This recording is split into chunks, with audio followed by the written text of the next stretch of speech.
ખ્યાતિ હોસ્પિટલ બાદ મહેસાણામાંથી ચોંકાવનારી ઘટના બની। નવી સેઢાવી ગામ નજીક વગડામાં રહેતો યુવકની જાણ બહાર નસબંધી કરી દેવામાં આવી। ભોગ બનનાર યુવકે કહ્યું કે તેને લલચાવી અને ફોસલાવી નસબંધીનું ઓપરેશન કરી નાખ્યું। ભોગ બનનાર યુવકનો દાવો હતો કે દારૂ પીવડાવીને તેનું ઓપરેશન કરાવવામાં આવ્યું। મોટી વાત એ છે કે ભોગ બનનાર યુવકના 1 મહિના બાદ લગ્ન છે। ઓપરેશન થયા બાદ એકાદ 2 દિવસ બાદ યુવકને તેની સાથે ખોટું થયું હોવાની જાણ થઈ। અત્યાર સુધી તો ખાનગી હોસ્પિટલના કાંડની ચર્ચા ચાલતી હતી, પરંતુ આ કાંડ સરકારી આરોગ્ય કેન્દ્રમાં થયું છે। આ મુદ્દે મહેસાણાના જિલ્લા આરોગ્ય અધિકારીએ કહ્યું કે આ કિસ્સામાં આરોગ્ય વિભાગના કર્મચારીની ભૂલ થઈ છે।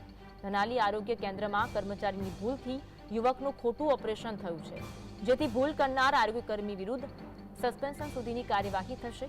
સાથે જ કહ્યું કે 22 નવેમ્બરથી અત્યાર સુધી એનએસવી કેમ્પમાં 28 ઓપરેશન થયા। આ કેમ્પમાં નવી શેડાવીના યુવકનું પણ ઓપરેશન કરાવી દેવાયું। જિલ્લા આરોગ્ય અધિકારીની નિવેદનથી સ્પષ્ટ થાય છે કે શું આ મામલે હજુ પણ ઢાંક પીછોડો થઈ રહ્યું છે, કેમ કે નસબંધી ઓપરેશન પહેલા યુવકની પત્નીની મંજૂરી લેવાય છે। આ કેસમાં યુવક અપરિણિત હતો છતાં ઓપરેશન થયું, એટલે આરોગ્ય કર્મચારીની ભૂલ છે। સવાલ એ છે કે શું ખાનગી સાથે સરકારી દવાખાનાઓ પણ આવી લાલિયાવાડી ચાલે છે? શું દર્દીનું દારૂ પીધેલ હાલતમાં પણ ઓપરેશન કરી નાખવામાં આવે છે?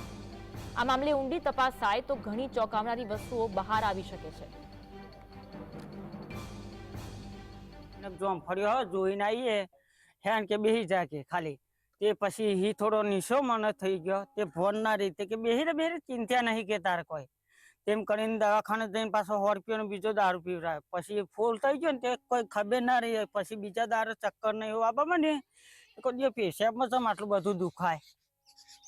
પછી ખબર પડી કે નાશ કાઢ લીધી। તો જ બીજા દિવસે તો જઈને પૂછ્યું એટલે એની બેનને અને એ બેને કીધું કે આ વાત કાકા સાચી છે, મને કે દારૂ પીને આ લોકો લઈ જતા અને લઈ જઈને અડાળત પેલી બાજુ કોઈક દવાખાનું સરકારી છે ત્યાં આગળ લઈ જતા અને તો લઈ જઈ અને મને ઓપરેશન કરાવી અને તરત હોજી મને ઘેર ઉતારી ગયા સાપ। મહેસાણા જિલ્લામાં છેલ્લા પખવાડિયાની અંદર તારીખ 22/11થી માંડીને અત્યાર સુધીમાં જે એનએસવીના જે લાભાર્થીઓ જે છે એ અમારા આરોગ્યના જે કર્મચારીઓ છે એ કર્મચારીઓ મારફતે અમારા અધિક જિલ્લા આરોગ્ય અધિકારી શ્રી એટલે અમારા એડીએચઓ શ્રી આખો કાર્યક્રમ સંભાળતા હોય છે અને એમની રાહબરી હેઠળ આખો જે કાર્યક્રમ છે એ કાર્યક્રમ ચાલે છે। અને એ કાર્યક્રમ અંતર્ગત મહેસાણા જિલ્લાના કુલ ટોટલ અત્યાર સુધીમાં 28 જેટલા અમારા લાભાર્થીઓએ ઓપરેશન કરાયા છે। પરિણિત છે એટલે જ અમારા કર્મચારી સામે કે એને આ લાભાર્થીને જે રીતે એને સેવા આપવાની હોય એની જગ્યાએ એને ફક્ત ને ફક્ત કેસ કરવા પૂરતું એને સમજાયેલો હોય એવું ફલિત થાય છે।